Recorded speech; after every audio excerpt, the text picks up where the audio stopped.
Hello, everyone. Welcome to our daily meditation session. This is our 8th night together. For those of you who have been tuning in every night or you have been catching up with the videos maybe later, I think you can give yourselves a great round of applause and a huge thank you for keeping up every day. And for those of you who have been practicing, meditating maybe on your own or with other groups, same thing. I think by just being here and meditating and trying to find some calm and by trying to center ourselves in the middle of everything that's going on right now, we're doing a really big thing. So we want to be thankful toward ourselves for this effort. As a way of starting our session, I'll invite you to check in with yourself, how you're doing in this moment. If you could describe it with one word, what would this word be? And just like we have been doing, I will invite you to share your word in the chat so that you get to connect with the other people a little bit and you get to share how you're doing. So it's a little moment of connection.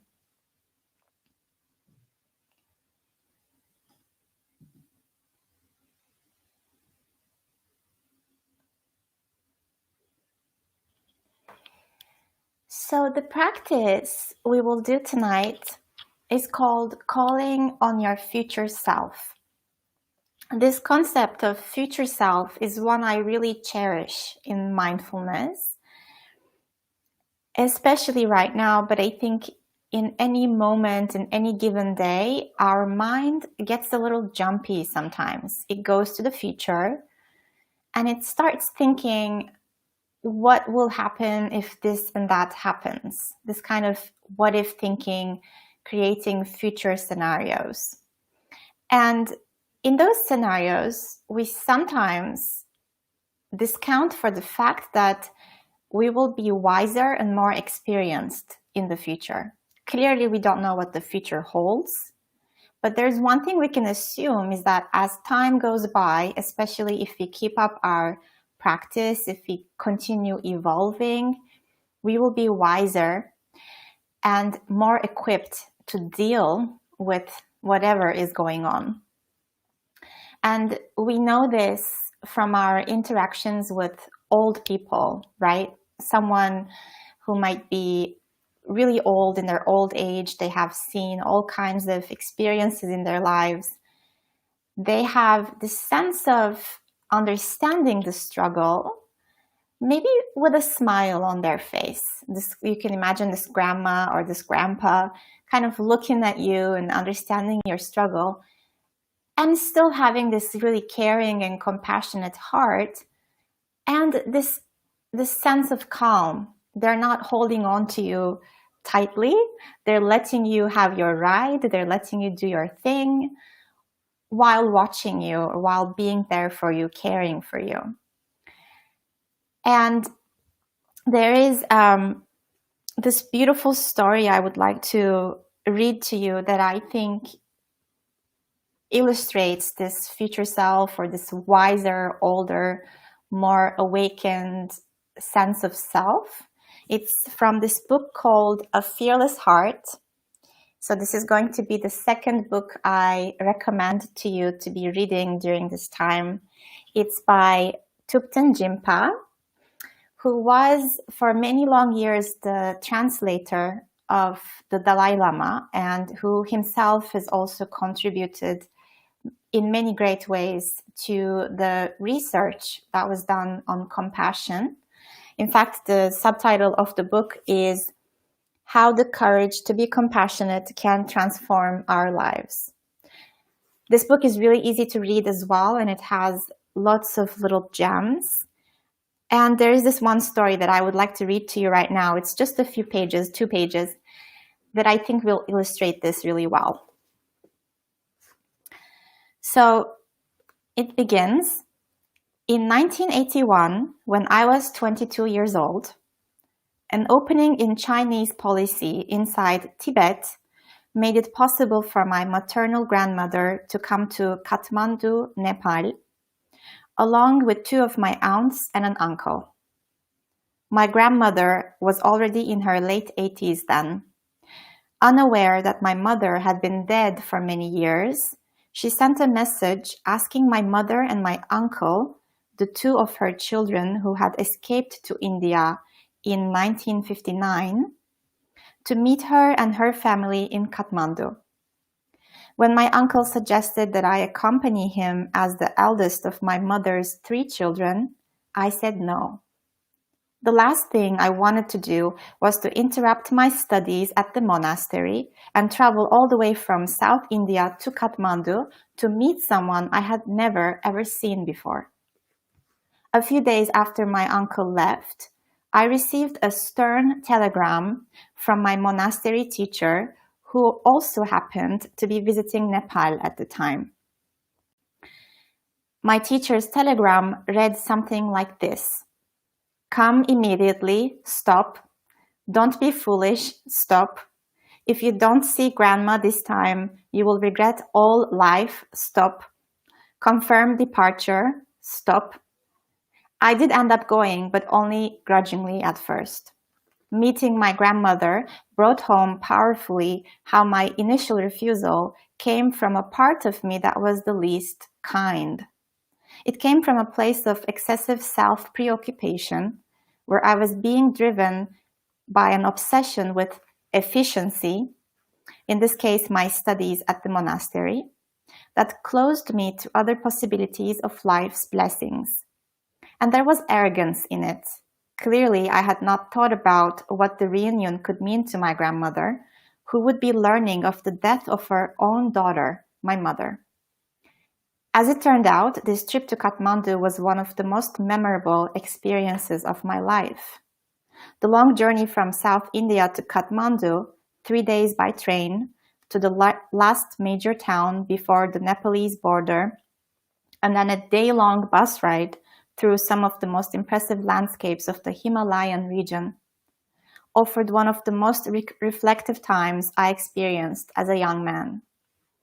My grandmother, Momo La, as we say in Tibetan, had a typical Tibetan nomadic woman's face with a natural smile that lit up effortlessly. Judging by her face, she could have been anywhere from 60 to 90 years old. The lines on her forehead were deep, and the skin of her face toughened by years of exposure to high-altitude sun. She wore the traditional Tibetan chupa with a colorful checkered apron, as well as 2 golden earrings studded with flat polished turquoise. Just like my mother, she wore her hair in 2 braids, red and turquoise-colored tassels at each end wrapped around her head. She had a square patch of medical tape stuck to each temple, supposedly to prevent migraines. But the most striking thing about her was her eyes. There was a commotion as I walked into the room where my grandmother and her family were gathered. Everybody, including my elderly grandmother, rushed to hug me, and they were practically wailing. Although I had never met them before, I too felt the collective pain of long separation and the grief over my mother's absence. There in that room were all my grandmother's children except for one, my mother.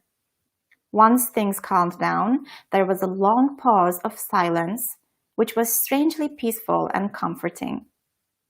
It was a privilege to spend a week in my grandmother's gentle, compassionate presence, seeing her interact with my aunts and uncles. She had a natural sense of ease with herself, a genuine and free air about her. Perhaps it was age and wisdom, but I felt that this level of serenity had to come from something deeper, in the contrast between the kind of life she led and the life I was living.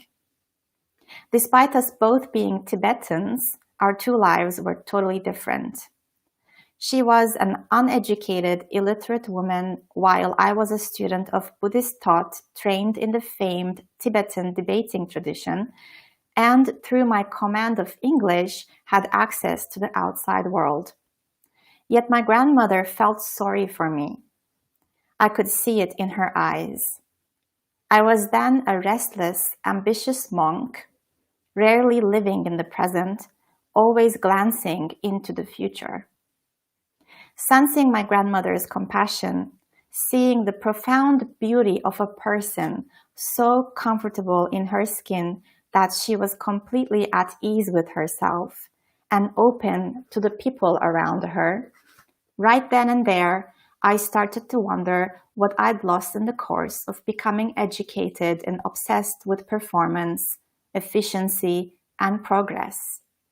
I would continue to wonder about this. When we said goodbye, we hugged and she touched my forehead with hers in the traditional Tibetan gesture. Holding my face in her hands, she looked straight into my eyes and said, "Be kind and be happy." Ever since, as much as I can, I try to embody this in my own life. Over time, I've come to realize that this is the deal with compassion. It's not that we somehow have to make ourselves be kind and make ourselves be happy because we know it's how we should be. It's that being kind to ourselves and to others makes us happy. So this story, it gives me goosebumps every time I read it, and every time I read it out loud to others. I think it reminds me of my interactions with my grandparents or other old people I've come to love and, really look up to. And I think we have this, or we're going to explore tonight, this tapping into this inner wisdom and kind of imagining ourselves at this old age where we have understood that all that matters really is to be kind and to be happy. I kind of have this image of myself as a grandmother Zenith, Grandma Zenith.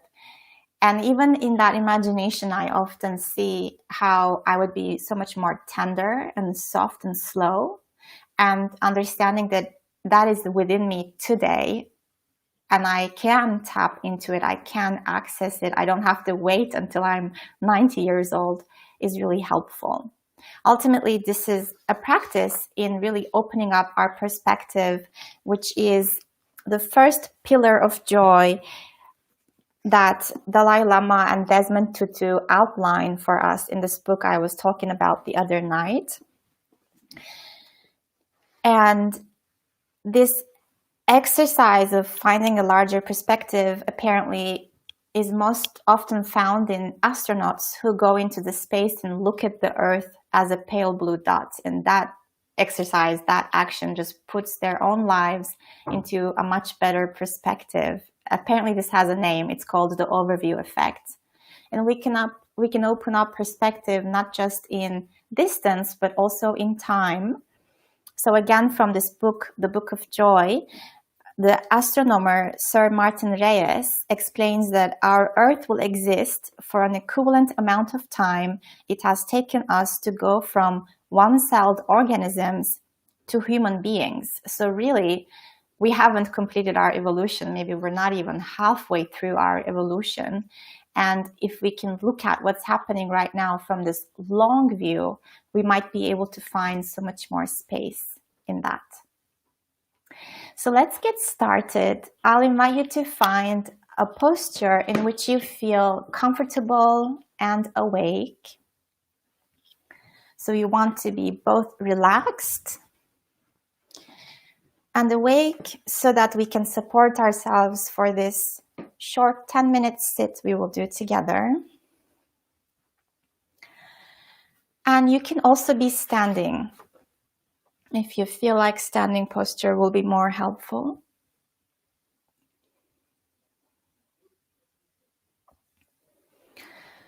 We will begin this practice with a few minutes of anchoring. So if you are experienced, you can go ahead and take a few deep breaths and find your anchor. And for those of us who are new to meditation, I invite you to Gently soften and deepen your breath. You might count up to 5 when you inhale and count up to 5 as you exhale.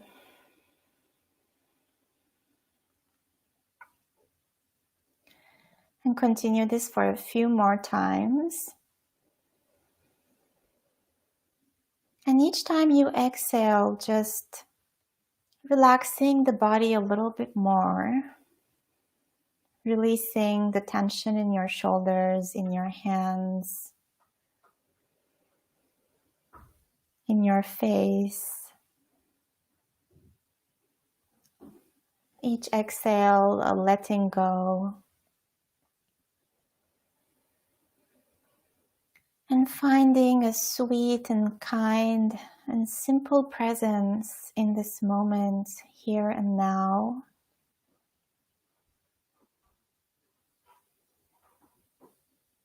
Eventually, you might let go of the deep breathing and come back to the natural rhythm of the breath.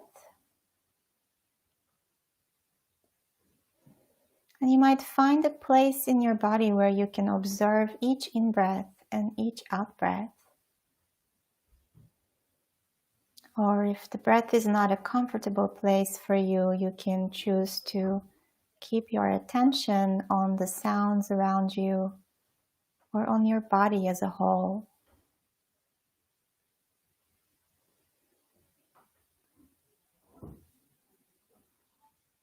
So the practice here is to bring yourself back to the anchor, to the breath, to the body, each time the attention drifts away.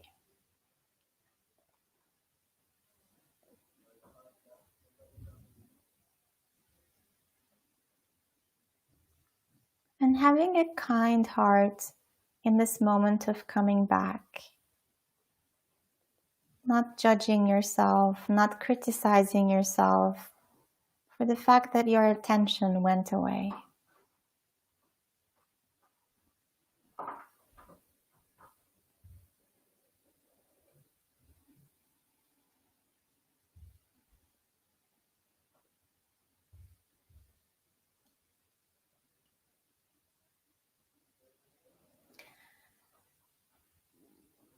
Now we will begin to imagine that you could journey into the future,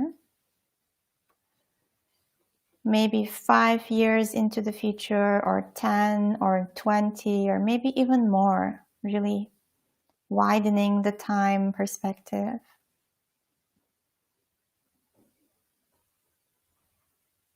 In this practice, we will try to connect or encounter an older, wiser, future version of yourself. So you can pick any time, any point in time.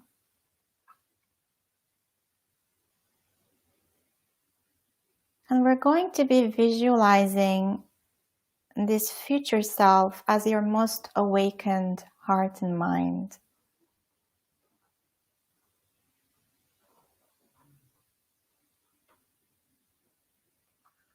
You might picture how this future self looks. Clothing, face or facial expressions. How this future self moves or walks or talks.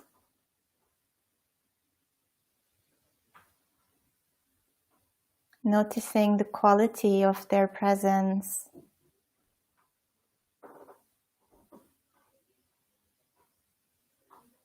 The depth of their hearts and souls that might be emanating from them.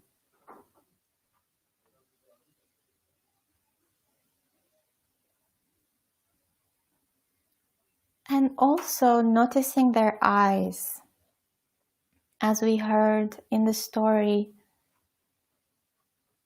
this might really be the most striking part of it. Noticing the eyes and the way this self looks at you or at other people.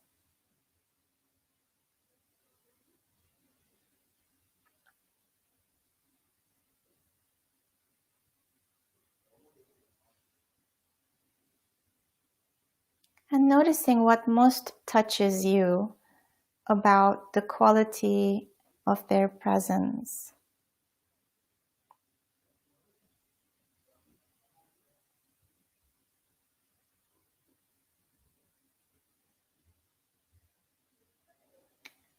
And now you might imagine that you are face to face with your future self, this most awakened heart and mind. And you might imagine your future self looking at you with really a tremendous amount of kindness, compassion, and care.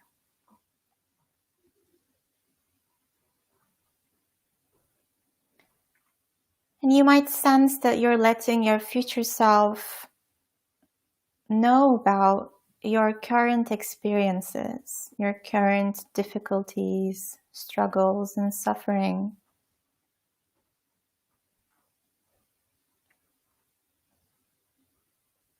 Letting them know and understand what's been most challenging for you.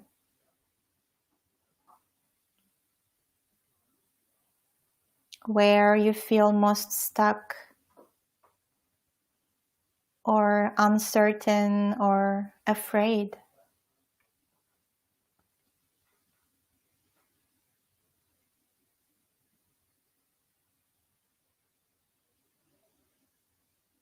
And you might also ask any questions you want to ask, any questions that are weighing on you.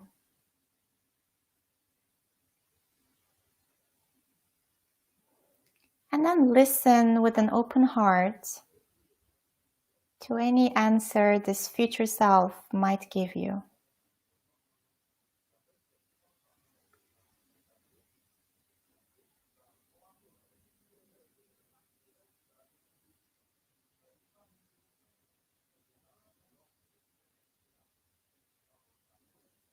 And you might sense the message that your future self most wants you to remember.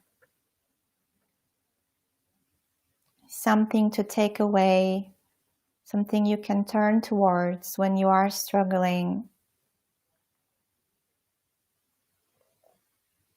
Something that will serve you in your interactions with yourself or other people, in the way you live your life today. This message might be words or an image or a gesture or a touch. Just listening with an open heart.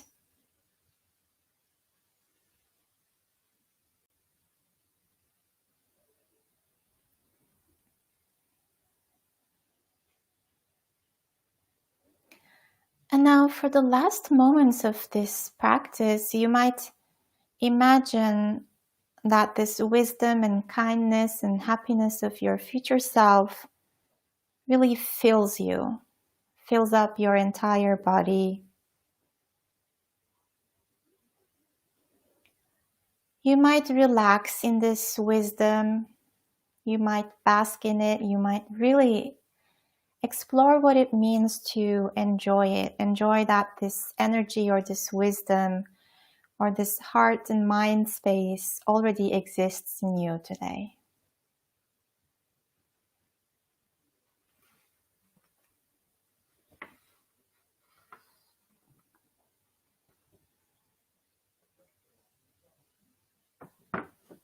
And really that this love and wisdom of your most evolved being lives in you all the time.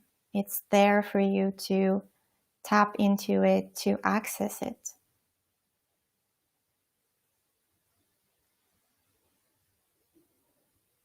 And that the more you turn towards this love and wisdom that's already there inside of you, the more ease and love you will have in your life.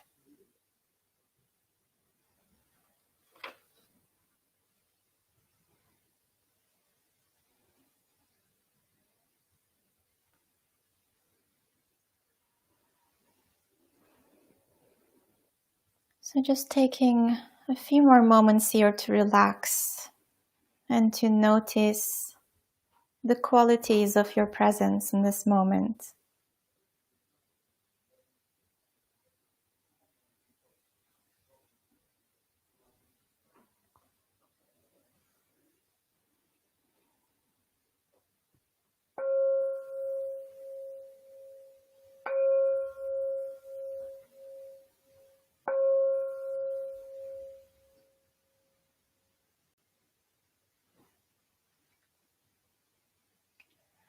That concludes our practice for tonight. Thank you so much for your practice, and I hope this was helpful. I will invite you to sense gently how you are doing in this moment as we come to the end of our time together, and to pick your checkout word. And then when you are ready, I'll invite you to share in one word how you're doing in the chat with the other people who are live right now, with the intention of connecting with each other and feeling this common presence.